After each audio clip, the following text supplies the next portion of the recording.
Groß-Simbabwe, die vergessene Hochkultur der Savanne. Im Herzen des heutigen Simbabwe erheben sich gewaltige Steinmauern aus der goldenen Savanne. Ein stummer Zeuge einer längst vergangenen Epoche.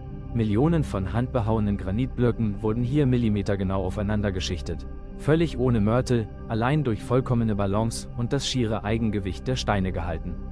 Bis heute trotzen diese meisterhaften Trockenmauern, von denen manche bis zu 11 Meter hoch und beachtliche 6 Meter dick in den Himmel ragen, unerbittlich der Zeit und den Elementen. Tief in Mythen verwurzelt, ist dieses monumentale Wunderwerk der Architektur heute als Groß-Simbabwe bekannt. Lange Zeit hüllte sich die wahre Herkunft dieser massiven Festung in einen dichten Schleier aus ungelösten Rätseln und abenteuerlichen Legenden. Frühe Entdecker aus der Ferne weigerten sich schlichtweg zu glauben, dass eine einheimische Zivilisation zu solch meisterhafter Baukunst fähig gewesen sein könnte. Doch die kalten, grauen Wände flüstern eine andere Wahrheit. Zwischen dem 11. und 15. Jahrhundert blühte genau an diesem Ort, getragen von den Vorfahren des heutigen Shona-Volkes, ein mächtiges Handelsimperium auf. Eine hochentwickelte, pulsierende Metropole, die auf ihrem absoluten Höhepunkt bis zu 20.000 Menschen beherbergt haben soll und das unangefochtene Zentrum eines riesigen Reiches bildete. Der Reichtum dieser geheimnisvollen Stadt schien nahezu grenzenlos. Obwohl hunderte Kilometer vom Meer entfernt, entwickelte sich Groß-Simbabwe zum florierenden Knotenpunkt eines weitreichenden, globalen Netzwerks. Endlose Karawanen trugen glänzendes Gold, kostbares Elfenbein und edles Kupfer durch die weite Landschaft bis an die fernen Küsten des Indischen Ozeans. Archäologische Funde aus den verborgensten Erdschichten der Ruinen zeugen von einem schier unglaublichen Einfluss. Feinste Ming-Vasen aus dem kaiserlichen China, buntes syrisches Glas, altarabische Münzen und funkelnde persische Perlen fanden ihren Weg bis in diese abgelegene afrikanische Festung. Ein unbestreitbarer Beweis für den unvorstellbaren Luxus, der hinter den fensterlosen, kunstvoll geschwungenen Mauern herrschte. Das weitläufige, fast unüberschaubare Areal gliedert sich in 3 mystische Zonen. Den erhabenen Bergkomplex, der wie ein steinernes Adlernest über dem Tal thront, die ausgedehnten Talruinen und die majestätische Große Einfriedung. Besonders die Große Einfriedung birgt Geheimnisse, die den Verstand herausfordern.